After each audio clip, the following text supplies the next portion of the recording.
நீங்கள் என்ன நினைக்கிறீங்களோ அதுதான் சரி. ஏன்னா நீங்கள் நினைக்கிறது தான் நடக்கும். The most powerful thing is not somebody's thoughts, that is your inner thoughts. நாம் பெரும்பாலும் நம்ம இன்னர் தாட்ஸை பற்றி கவலைப்படுறதே கிடையாது. அதை கண்டமேனிக்கு வச்சுக்கிறது. என் வாழ்க்கை எப்படி போகுது, எவ்வளவு நல்ல வாழ்க்கை கிடைச்சாலும் அனுபவிக்கலாம் இல்லை. நம்மளுக்கு அனுபவிக்கிறது ஒரு பயம். அதான் நான் சொல்ல, நம்ம வாழாமல் வாழுவதற்கு பேர் வாழ்க்கை என்று ஒன்று வச்சுருக்கோம். ஆனால் பயங்கரமான தத்துவங்கள்லாம் வச்சுருக்கோம். நமக்கு வாழ்க்கையை பற்றி ஏகப்பட்ட கற்பிதங்கள்லாம் உண்டு. தினந்தோறும் காலையில் வாட்ஸ்அப்பில் வாழ்க்கைனா என்னென்னு தெரியுமான்னு ஒரு தத்துவம் வந்தால் அது ரோசாப்பூ படம் போட்டு லைக்கு போட்டு அனுப்புறது. ஆனால் வாழ்க்கைனா என்ன நம்ம புரிஞ்சுக்கிறதே கிடையாது.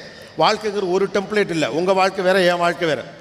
இப்போ கூட நீங்கள் கேட்டிங்கல்ல, இவர் கோட்டு போட்டு வரலையா, ஒவ்வொருத்தருக்கும் அடுத்த ஒரு வாழ்க்கை குறித்து ஒரு கற்பிதம் இருக்குது. கோபிநாத் தூங்கும்போது கூட கோட்டு போட்டு தான் தூங்குவார் நம்புறவங்களாம் இருக்க வாய்ப்பு இருக்குது. அவர் வீட்டில் ஒரு ரேக் இருக்கும். அதை திறந்தீங்கன்னா பச்சல், ப்ளூ, மஞ்சள், சிகப்பு, வானவெளியில் இருக்கும் 7, 6 என்னது எத்தனை நேரம் இருக்குது தெரியல, அவ்வளவு கலரில் அவர் கோட்டு வச்சுருப்பார். எங்கிட்ட சொந்தமாக ஒரு கோட்டு கூட இல்லைங்கிறது யாருக்குமே தெரியுமா? எங்கிட்ட இருக்க ஒரு கோட்டு கூட என்கிட்ட கோட்டே இல்லை. தமிழ்நாட்டில் கல்யாணத்துக்கு